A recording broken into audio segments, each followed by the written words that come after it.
चाहिए कि महरूम इलाके बलूचिस्तान से क्यों आवाजें उठती है, छोटे सूबों से क्यों आवाजें उठती है? क्योंकि 2 डिस्ट्रिक्ट 3 डिस्ट्रिक्ट मिला के एक कौमी असम्बली का हल्का बनता था। किसी ने इसके ऊपर तवज्जो ही नहीं दी, किसी तो हुकूमत बनती नहीं है। इमरान खान ने यही सोचा कि हुकूमत बनने के लिए नहीं, अगली नस्लों के लिए, अपनी कौम के लिए। और ये 796 किलोमीटर जो सड़क है सर, इसके ऊपर अगले महीने सर आपके पास आएंगे, सेनेटर साहब को दावत देंगे और इंशाल्लाह अगले महीने प्राइम मिनिस्टर साहब इसका इफ्तिताह करने जा रहे हैं। टेंडर हो चुका, कॉन्ट्रैक्ट अवार्ड हो चुका है सर।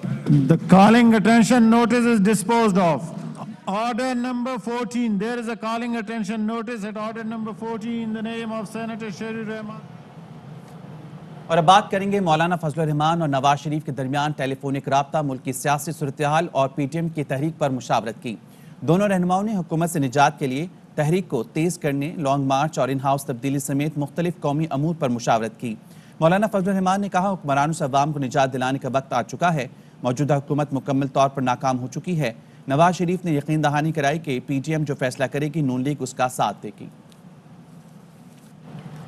अपोजिशन लीडर शहबाज शरीफ कहते हैं, ट्रांसपेरेंसी इंटरनेशनल ने दूसरी बार गवाही दी, हुकूमत करप्ट है। आलमी इदारे की रिपोर्ट फर्द जुर्म है। करप्ट हुक्मरान इस्तीफा दें, मुल्क इनकी लूट मार का मुतहम्मिल नहीं हो सकता। इमरान नियाजी दौर में पाकिस्तान करप्शन में तेजी से तरक्की कर रहा है। ट्रांसपेरेंसी इंटरनेशनल करप्शन इंडेक्स में पाकिस्तान 16 दर्जे नीचे चला गया है। करप्शन इंडेक्स रिपोर्ट पर दुख है, आलमी सतह पर मुल्क की बदनामी हुई। नवाज शरीफ की ईमानदार अहल क़यादत में करप्शन में कमी आई थी।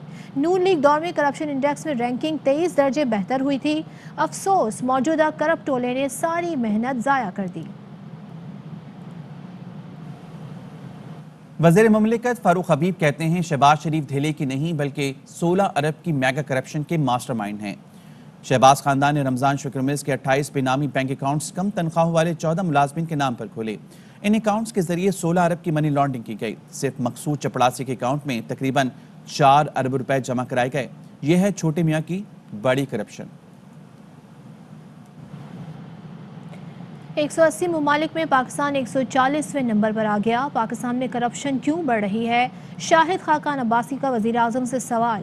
कहते हैं, वज़ीर आज़म इतवार के रोज़ टीवी पर जलवा अफरोज़ हुए, कहा सड़कों पर निकल आया तो आपको छुपने की जगह नहीं मिलेगी। पाकिस्तान के अवाम घबरा रहे हैं, हमारा क्या बनेगा? शाहिद खाकान की शहजाद अकबर पर भी तनकीद, बोले 3.5 साल बाद पता चला बच्चा नालायक था, उसको कुछ नहीं आता, फेल हो गया है। शहजाद अकबर बताएं, आपने कौन सा एहतसाब किया, जरा अपने असासे की तफसीलात भी दें। वज़ीर आज़म के मामले खुसूसी डॉक्टर शहबाज गिल कहते हैं, ये पड़ी है सारी की सारी ट्रांसपेरेंसी इंटरनेशनल। टीवी टीम वहां गई तो जवाब मिला, आदिल गिलानी ने अंदर जाने की इजाजत नहीं दी। वही आदिल गिलानी हैं जिनको नवाज शरीफ ने सर्बिया में सफीर मुकर्रर किया था। सो जो आदिल गिलानी की रिपोर्ट है, इसे आप शरीफ खानदान की लिखी समझें। मुस्लिम लीग नून की तर्जुमान मरियम औरंगजेब ने वज़ीर आज़म इमरान खान को ट्रांसपेरेंसी इंटरनेशनल रिपोर्ट पर खिताब का चैलेंज दे दिया। मरियम औरंगजेब का कहना है, इमरान खान बताएं, आटा, चीनी, बिजली, गैस और दवा चोरी से करप्शन बढ़ चुकी है। करप्शन के नतीजे में अवाम कोई चीज़ खरीदने के काबिल नहीं रहे। करप्शन का अमालनामा आने पर इमरान खान सड़कों पर नहीं निकलेंगे बल्कि जेल जाएंगे। माफियाज, कार्टल्स और ATMs की करप्शन से मईशत तबाह और महंगाई का सुनामी आया। 2013 में नून लीग दौर में पाकिस्तान करप्शन इंडेक्स में 127वें नंबर पर था और उसके बाद 117 पर पहुंच गया। मुस्लिम लीग नून दौर में हर साल करप्शन इंडेक्स में मुसलसल कमी आई। वज़ीर आला पंजाब उस्मान बुज़दार ने मरियम औरंगजेब के बयान की मजम्मत करते हुए कहा, मरियम औरंगजेब ने इखलाकी पस्ती का मुजाहरा किया। उन्होंने हर पाकिस्तानी की दिल आज़ारी की है। नाज़ेब अल्फाज पर उन्हें कौम से मुआफ़ी मांगनी चाहिए। कोई भी शाइस्ता या बावकार शख्स ऐसे अल्फाज का चुनाव नहीं कर सकता। वज़ीर आज़म इमरान खान करोड़ों पाकिस्तानियों के लीडर हैं। पाकिस्तानी अवाम इमरान खान से दिली मोहब्बत रखते हैं। नून लीग में इखलाकी, सियासी और जमहूरी इक़्तिदार का कोई वजूद नहीं है। बदतहजीबी और बदतमीज़ी नून लीग का वतीरा रहा है। वज़ीर आज़म का करप्शन के खिलाफ अज़्म दो टोक अल्फाज में यादा। वज़ीर आज़म इमरान खान ने डील या मफाहमत को गद्दारी करार दे दिया। कहा, मुजरिमों से डील या मफाहमत कौम से गद्दारी होगी। नून लीग माफिया की तरह ऑपरेट कर रही है। माफिया नून लीग ने हर शोबे में राना शमीम जैसे लोगों को इस्तेमाल किया। शहजाद अकबर से वज़ीर आज़म ऑफिस की जानिब से इस्तीफा लिया गया। एहतसाब और दाखिला अमूर के लिए वज़ीर आज़म के मुशीर शहजाद अकबर के फारिग होने की अंदरूनी कहानी सामने आ गई। ज़राए के मुताबिक कुछ रोज़ कबल शहजाद अकबर ने वज़ीर-ए-आज़म को मुकदमात की जो तफसीलात दी वो नामुकम्मल थीं, जिस पर वज़ीर-ए-आज़म नाराज़ थे। फवाद चौधरी बोले, कुछ अरसे से सुनने में आ रहा था कि शहजाद अकबर इस्तीफा देना चाहते हैं। नून लीग के रहनुमा अता तारड़ लाहौर में प्रेस कॉन्फ्रेंस कर रहे हैं कि मैं सड़कों पे आ जाऊंगा, वो तो चले एक उसकी लॉजिस्टिक्स अपनी जगह पे, मगर क्या आपने नहीं देखा कि तमाम बाई इलेक्शंस में खैबर पख्तूनख्वा से लेके सिंध से लेके पंजाब से लेके बलूचिस्तान तक पाकिस्तान की अवाम आपके खिलाफ वाजे फैसला दे चुकी है। वो वजीराबाद हो, वो डस्का हो, वो खुशाब हो, वो खानेवाल हो, वो लाहौर हो, वो नौशहरा हो, वो चाहे खैबर पख्तूनख्वा का लोकल बॉडीज का इलेक्शन हो, तो ये बात रोज़े रोशन की तरह आया है कि जब आप अपने उस सूबे में जिसमें 8.5 साल से आपकी हुकूमत है, उसमें आप मर्दान और पेशावर जैसे शहर हार जाएं, तो अब नविश्ता दीवार है कि आने वाले दिनों में आपके साथ क्या होने वाला है। तो मैं समझता हूं कि ये इस काबिल भी नहीं है कि अभी गवर्नमेंट में हैं, आए अपनी मर्जी के किसी शहर में कोई एक जलसा करके दिखाएं, ये सरकारी मशीनरी को हटाएं और आवाम से आके बात करें।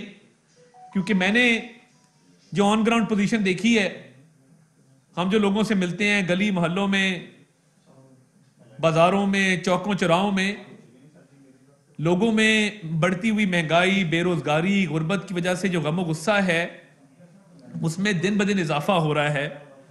और मैं आपको बताऊं कि जो बाई इलेक्शन में लोगों के तासुरात थे वो काबिल बयान नहीं हैं। लोग किन किन अलकाबात से इमरान खान को और इस जमात को नवाजते हैं। और कराची जैसे शहर में आप देखें, 6ठे नंबर पे फैसल वाडा की छोड़ी हुई सीट पर पीटीआई 6ठे नंबर पर आई। लाहौर के इलेक्शन में राह फरार इख्तियार की गई और अपने कागज रिजेक्ट करवाए गए ताकि अवाम के सामने जाकर वोट मांगकर जिल्लत का सामना ना करना पड़े। तो ये शायद इनको अभी समझ नहीं आ रही और वक्त लगेगा इनको ये समझ आते हुए कि ज़मीनी हकायक है क्या, क्योंकि इस्लामाबाद में बैठकर ज़मीनी हकायक का उस तरीके से अंदाज़ा नहीं लगाया जा सकता। और मैं अब ये समझता हूं कि कारकर्दगी तो इस सिरे से थी ही नहीं और उसमें मईशत की तबाही के जिम्मेदार इमरान खान साहब हैं। एक ही बयानिया इनके पास बचा था, वो झूठा और खोखला एहतसाब का नारा था। उसमें भी इन्होंने अपनी नाकामी आप तस्लीम कर ली है। शहजाद अकबर से जो इस्तीफा लिया गया वो इस बुनियाद पर लिया गया कि उनकी कारकर्दगी ठीक नहीं थी। इमरान खान साहब ने ऑपोजिशन के मौकफ की तायद की और मैं तो पिछले 2 हफ्ते से कह रहा था कि ये शहजाद अकबर फारिग होने वाला है। और इससे पहले मैंने ये भी बात की थी कि शहजाद अकबर अनकरीब मुल्क छोड़ के भागेगा। एक प्रेस कॉन्फ्रेंस के दौरान ही मैं बात कर चुका हूं। तो हमें यह खदशा मौजूद है कि 3.5 साल इस मुल्क में झूठे एहतसाब के नाम पर बदतरीन इंतकामी कार्रवाइयां करवाने वाला शख्स जिससे कल इस्तीफा लिया गया है, वो इस मुल्क की तबाही का बराबर का जिम्मेदार है।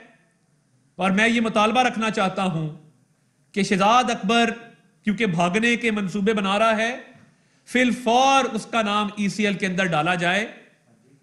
अगर अगले 4 दिनों के अंदर उसका नाम ईसीएल में नहीं डाला जाता, हम बाकायदा दरखास्त देंगे कि शहजाद अकबर का नाम ईसीएल में डाला जाए। और ना सिर्फ ये जो एसेट रिकवरी यूनिट जिसकी कोई कानूनी हैसियत नहीं है, ये एसेट रिकवरी यूनिट किस कानून के तहत कायम किया गया, इस एसेट रिकवरी यूनिट के हवाले से चंद सवालात हैं कि इस एसेट रिकवरी यूनिट ने कौम का अरबों रुपया खर्चा तनख्वाहों की मद में, बैरून मुल्क दौरों की मद में, तहकीकाती जो इनका प्रोसेस था उसके दौरान, तो वो जो अरबों रुपया खर्चा गया है गैर कानूनी तौर पे, उसका कौन जिम्मेदार है? और वो पाकिस्तानी अवाम के टैक्स का पैसा वो कौन वापस लाएगा? इस्तीफा लेना काफी नहीं है। शहजाद अकबर के खिलाफ JIT बननी चाहिए, मुकम्मल तहकीकात होनी चाहिए कि किस तरीके से इसने एसेट रिकवरी यूनिट में बैठ के एहतसाब के नाम पे जो इंतकाम का एक सिलसिला शुरू किया था, उसके अंदर कौम का जो पैसा खर्च हुआ उसकी वापसी कैसे मुमकिन होगी? और एसेट रिकवरी यूनिट में बैठ के शहजाद अकबर ने एसेट बनाए भी इसी लाहौर शहर में, बेदियां रोड पर एक नए फार्म हाउस की तामीर की गई।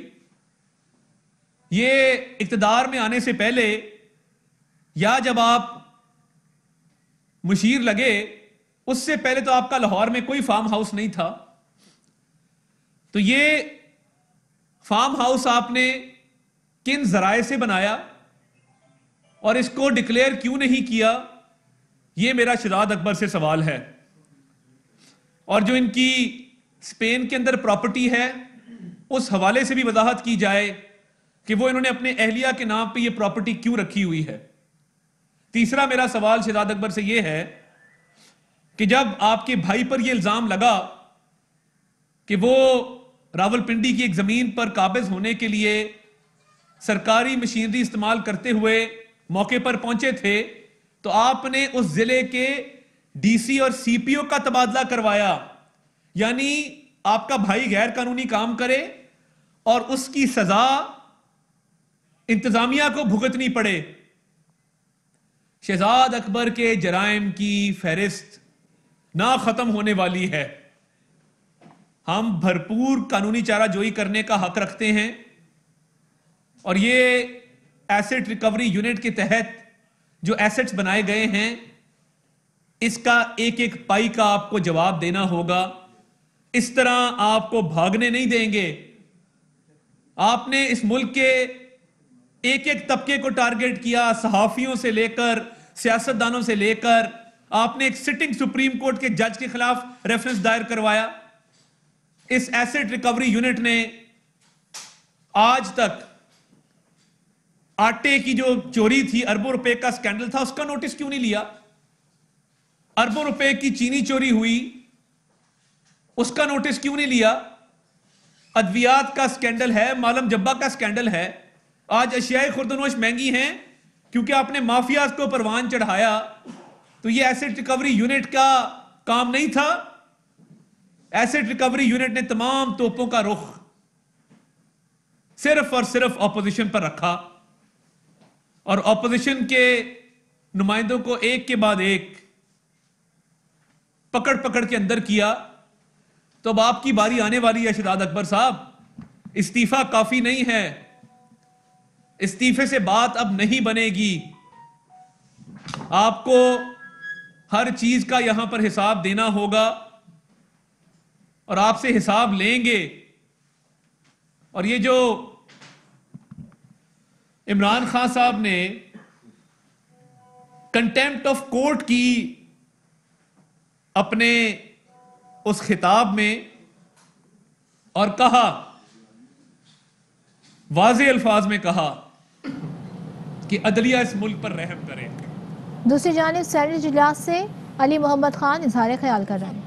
जिनकी सियासी जिंदगी, जिनकी सियासत, जिनकी सियासी तारीख, जिनकी बका एक कतरी खत की मुतहम्मल है। आप एक कतरी खत की मार है। आपने पाकिस्तान में 40 साल सियासत की, आपके पास कोई मनी ट्रेल नहीं।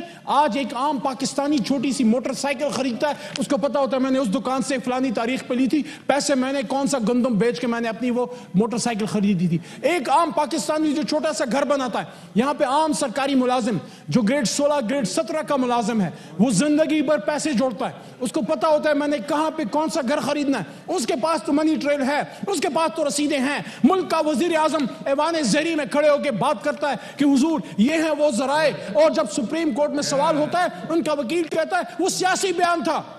वो आज हमें यहां पे आके करप्शन पे बात करें, नहीं हटेगा पीछे इमरान खान करप्शन से, नहीं पीछे हटेगा, चाहे सब कुछ दाव पे लग जाए, चाहे हुकूमत इधर से उधर हो जाए, चाहे इक़्तिदार रहे ना रहे, इमरान खान साहब करप्शन से 1 इंच पीछे नहीं हटेगा। भागने वालों को कह रहा हूं आ जाओ, बैठ जाओ, सामना करो, सुनो, सच का सामना करो। आपने करप्शन की बात तो की, आपने ट्रेड की भी बात की, तो आपको मैं ये बता दूं, पाकिस्तान की तरक्की आपको भी इतनी प्यारी है जितनी हमें प्यारी है। अल्लाह ताला के करम से 25.3 बिलियन डॉलर 2020-21 में से अब 2021-22 में जो हमारी प्रोजेक्शन है, जहां हम पहुंच चुके हैं, वो है 22.53 बिलियन डॉलर, जहां हमने जंप किया 25.3 बिलियन डॉलर तक। 13% की वहां पे इंक्रीज थी। ओवरऑल एक्सपोर्ट में 25% ग्रोथ रिकॉर्ड हुई है जुलाई टू दिसंबर 2021-20 में, अगर उसको पिछले साल से आप कंपेयर करें।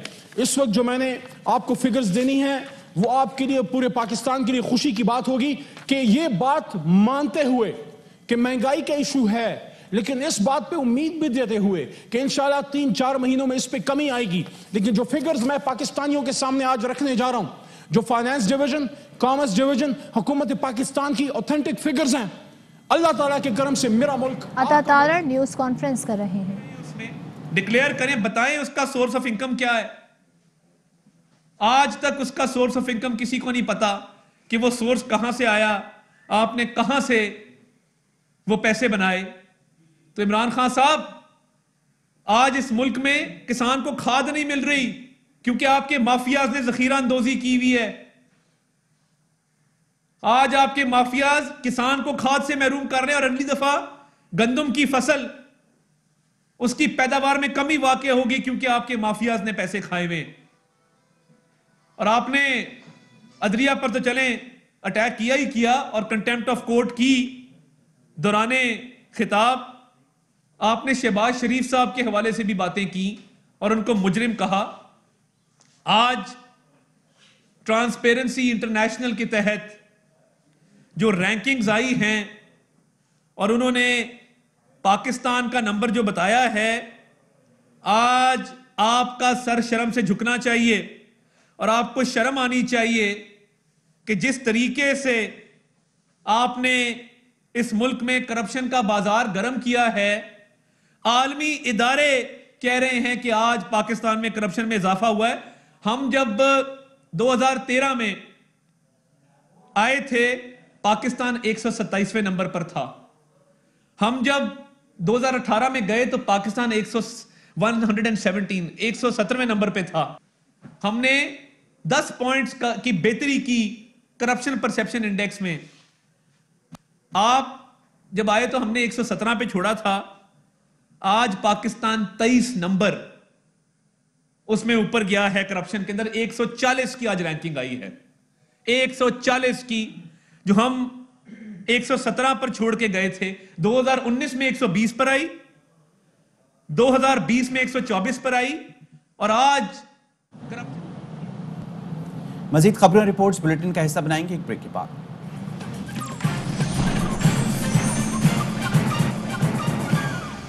Welcome back. नैब रावलपिंडी की कराची में बड़ी कार्रवाई। साबिक म्यूनिसिपल कमिश्नर कुरंगी मसरूर मेमन 2 साथियों और भारी खजाने के साथ गिरफ्तार। अकाउंट ऑफिसर विकास और ऑडिट ऑफिसर धर्मवीर को भी गिरफ्तार कर लिया गया। नजीर शाह हमारे साथ हैं, उनसे मजीद जानेंगे। नजीर, इन गिरफ्तारियों से मुतालिक बताइएगा। बिल्कुल, देखिए, नैब रावलपिंडी है जिसने कराची में ये बड़ी कार्रवाई की और साबिक municipal commissioner Kurangi Masroor Memon, account officer Vikas और ऑडिट ऑफिसर धर्मवीर को गिरफ्तार किया है। उनके कब्जे से भारी मालियत की करेंसी और दीगर सोने के बिस्किट और सामान बरामद हुए हैं। नैब जरा का कहना है कि इस ऑपरेशन में कई मिलियन की चीटी रसीदें भी नैब के हाथ लगी हैं, जबकि सोने की ईंटें, बटन, डॉलर, दरम और रियाल बरामद किए गए। जबकि ये भी बताया जा रहा है कि बरामद की गई रकम को गिनने के लिए नैब को मशीनों का इस्तेमाल करना पड़ा। और ये बताया जा रहा है कि औरंगी म्यूनिसिपल कॉर्पोरेशन के लिए ऑयल खरीदारी और दीगर अमूर में बड़े पैमाने पर करप्शन की गई थी और रिश्वत लेकर दिए जाते थे और कम ऑयल लेकर ज्यादा की रसीदें काटी जाती थी। जबकि ये भी बताया जा रहा है कि रकूम जाली अकाउंट्स में डाली गई और बैरून मुल्क में मुंतकिल की गई। मुल्जिमान को कुछ देर में कराची की एहतसाब अदालत में पेश किया जाएगा, जिसके बाद राहदारी रिमांड हासिल करके इनको रावलपिंडी मुंतकिल किया जाएगा और वहाँ एहतसाब अदालत। तो नजीर अभी भी ये किसी ओहदे पर काम कर रहे थे क्या?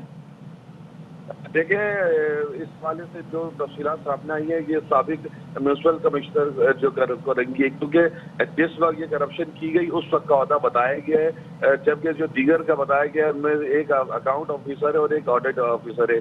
इन तीनों ने आपस में मिली भगत से नेक्सस करके इस कौम को भी नुकसान पहुंचाया और बड़े पैमाने पर करप्शन की थी। अब जब इनको यहाँ पर पेश किया जाएगा तो फिर इनकी जो मौजूदा मामलात है वो भी बताई जाएंगी। जी, नजीर शाह हमारे साथ हैं। नैब रावलपिंडी की कराची में बड़ी कार्रवाई, साबिक म्यूनसिपल कमिश्नर कुरंगी, मसरूर मेमन, 2 साथियों और भारी खजाने के साथ गिरफ्तार कर लिए गए। नैब जराये के मुताबिक अकाउंट ऑफिसर विकास और ऑडिट ऑफिसर धर्मवीर को भी गिरफ्तार कर लिया गया है। मनी लॉन्ड्रिंग केस में एफआईए ने शहबाज शरीफ और हमजा शहबाज समेत 21 मुल्जिमान के खिलाफ चालान स्पेशल जज सेंट्रल की अदालत में पेश कर दिया है। आबिद खान से मजीद जानेंगे। आबिद, आगाह कीजिए। जी बिल्कुल जी, स्पेशल जज सेंट्रल की अदालत में एफआईए ने शहबाज शरीफ और हमजा शहबाज के खिलाफ मनी लॉन्ड्रिंग और जो शुगर इंक्वायरी केस का चालान है वो जमा करवा दिया है। 4300 सफात पर मुश्तमिल ये चालान है जो एफआईए की जानिब से जमा करवाया गया है। इस वक्त जो है वो अदालत में चालान की स्क्रूटनी का अमल जो है वो जारी है।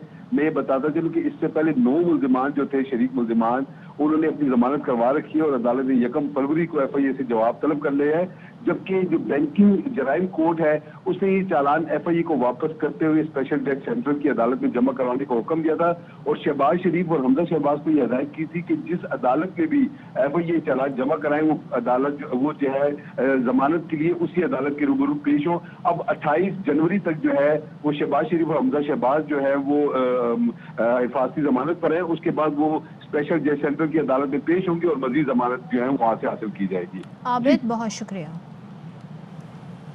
वक्त हुआ एक ब्रेक का, हमारे साथ रहिए।